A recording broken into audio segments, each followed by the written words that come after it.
गोयल साहब, जो बच्चे घूमकर खा रहे हैं, जो स्वादिष्ट समझ रहे हैं, वो एक समय के बाद उनके लिए प्रॉब्लम बन सकता है। आज के डेट में जो पेरेंट्स को लगता है कि बच्चा है, कोई नहीं, आगे जाके वो परेशान होंगे कि हमारे बच्चे की इस बीमारी का इलाज हमें नहीं मिल पा रहा। भाई साहब, पहले मोहल्ले में कुल्फियाँ बिकती थी, बर्फ़ की होती थी या खोए की होती थी, ठीक है। अब क्या हो गया? अब आइसक्रीम है, पता ही नहीं क्या है। अब क्या हो गया? अब बच्चे जाते हैं वो मोमोज, हाँ, चाउमीन, बर्गर, वैसे ही उनके मुंह हो गए, तो वैसे ही उनके पेट हो गए। अब जब आता है बच्चा 13-14 साल की लड़की को लेके, पेरेंट्स आते हैं कि इसको पीसीओडी का प्रॉब्लम है सर, इसको जब पीरियड आते हैं इसकी जान निकल जाती है, इसको खाने पीने की दिक्कत है, तो इसी से डायबिटीज़ की तरफ जा रहे हैं लोग। क्योंकि हमारा जो पेनक्रियाटिक सिक्रेशन है, पेनक्रियाज है, जो हमारी ग्रंथि है, उसका रिलेशन सीधा सीधा लीवर से है भाई साहब।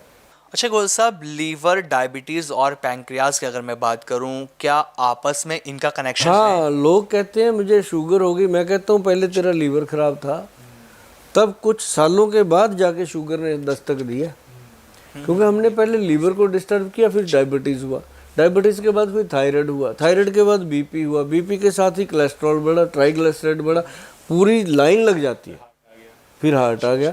फिर मैं उनको पूछता हूँ क्या बात है, होलसेल में मिल रही थी क्या, इतनी बीमारियाँ इकट्ठी खरीद रखी हैं? हंस पड़ते हैं लोग, है ना। क्यों?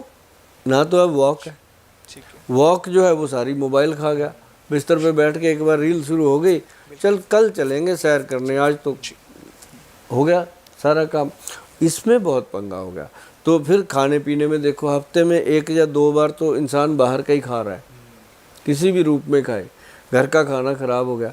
तो ये चीज़ें जो हैं, अब एक चीज़ और बताता हूँ मैं आपको, जो डायबिटीज़ का प्रॉब्लम है, आप नोट करिएगा, अगर आप डायबिटिक हो, ये बात तो क्लियर है कि आप ये वीडियो देख रहे हो, या तो आप डायबिटिक हो या आपके घर में कोई डायबिटिक है, या आपको डायबिटीज़ रोग के बारे में जानना है। अगर ये जानकारी सटीक चाहते हो तो मेरी बात को ध्यान से सुनना कि शुगर होने का एक बड़ा कारण है स्ट्रेस।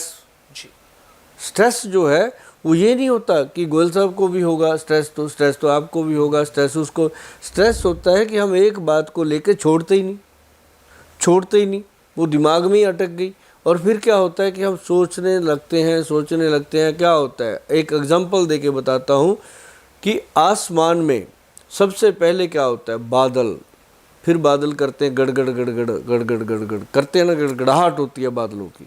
तो वो बादलों की जो गड़गड़ाहट है वो पैदा होती है दिमाग में, जब स्ट्रेस लेते हैं फिर पूरी बॉडी में एक बादलों की तरह गड़गड़ाहट होती है। फिर वो शांत कैसे होती है, एक जगह बिजली कड़कती है, बंदे की जान लेके जाती है। उसी तरह वो गड़गड़ाहट जो होती है वो हमारे किसी न किसी ऑर्गन पे जाके इफ़ेक्ट कर देती है। सीधा स्ट्रेस का इफ़ेक्ट होता है मैदे पर। मैदे के पास लीवर है, उसके पास पैंक्रियाज है, उसके पास पित्ता है, उसके पास कोई भी है, गॉल ब्लैडर, मतलब किसी भी, चाहे किडनी पे, कहीं भी उसकी जैसे बिजली की तरह स्ट्रेस का रिफ्लेक्ट पड़ा, वो ऑर्गन डिफेक्ट हुआ। तो वो सबसे ज़्यादा उसको ये प्यारा है पैंक्रियाटिक सिक्रेशन, वो पैंक्रियाज पे अटैक करता है स्ट्रेस हमेशा। तो उसके बाद क्या होता है कि बीटा सेल कमज़ोर होने लगते हैं, शुगर को कंज्यूम नहीं कर पाते, शुगर बनती है, बीटा सेल के पास जाती है, बीटा सेल उसको लेता नहीं, वो वापस ब्लड में चली जाती है, घूमती रहती है, बढ़ती रहती है, इंसान का खून चूस लेती है, और देखने वाला कहता है क्या हो गया आपको। वो और बड़ा खतरनाक काम हो जाता है, जब कोई पूछता है तो आदमी और मरने वाला हो जाता है, मुझे क्या हो गया मेरे को।